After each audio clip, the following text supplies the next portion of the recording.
There was one line in there that hit me and it stuck.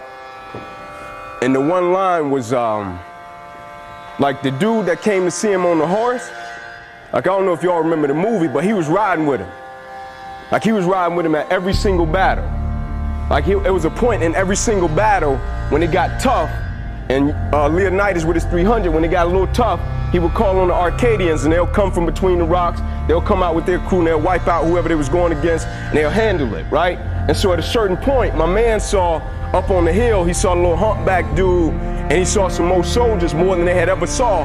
And so he came to him, but he was riding with him at every single battle, but he came to him when he saw more than he had ever saw, and he said to him, "It's over."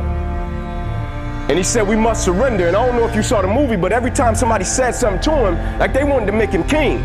They told him they'll give him everything he was fighting for. They came to him at one point, they came to United, they said, "We'll give you everything you want.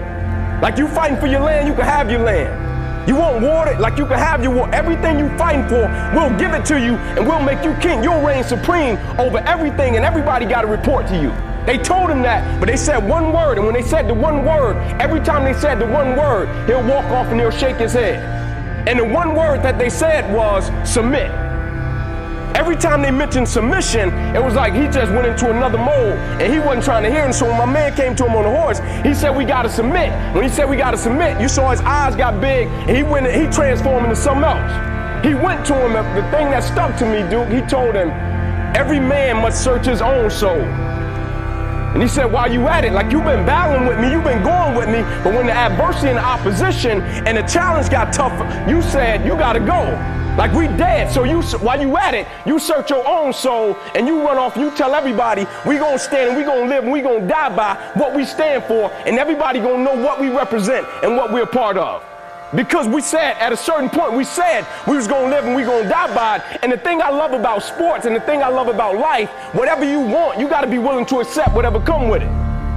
Like, it's like a cat in the street. If you wanna be a gangster, you can't be a gangster until you meet a gangster. Like, you can't be a warrior until you meet a warrior. You say, "No, I don't want to be a warrior no more." Like, you got to be willing to accept whatever come with it. And he was talking about 11, 15 meetings, and I was talking to Rob in the car, and I said, man, the dangerous thing about having talent, like when you're in the league, everybody can run fast, jump high, hit cats. Everybody can cut it and slice it however you want to cut it and slice it. Everybody can play ball, right? But the thing about it, I told Rob, you got to be careful when you got talent, because sooner or later, if you're not careful, you can become a victim of your own talent. And when you become a victim of your own talent, you don't value the small things anymore. And at a certain point in the early years, the small things were the foundation. And this is the thing that got you to the point that you are at now. But now we don't value it because we feel as if we've gotten to a certain point. Like, adversity is adversity, opposition is opposition, challenges are challenges. But it's not so much about the opposition and the adversity that we face as it is about the perspective that we have about the opposition and the adversity that we face. Meaning, perspective drives performance every day of the week. How you view what you do will always affect how you do what you do. Like, I love 300 just because when they said retreat, my man, like, we ain't going nowhere.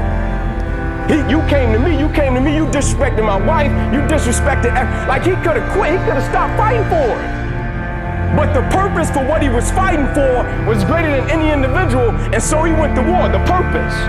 Meaning the thing of what he was fighting for was greater than any individual, was greater than any 300. And when he died, I'll never forget, one of the soldiers laid down, he said, "Man, it was an honor to die by you.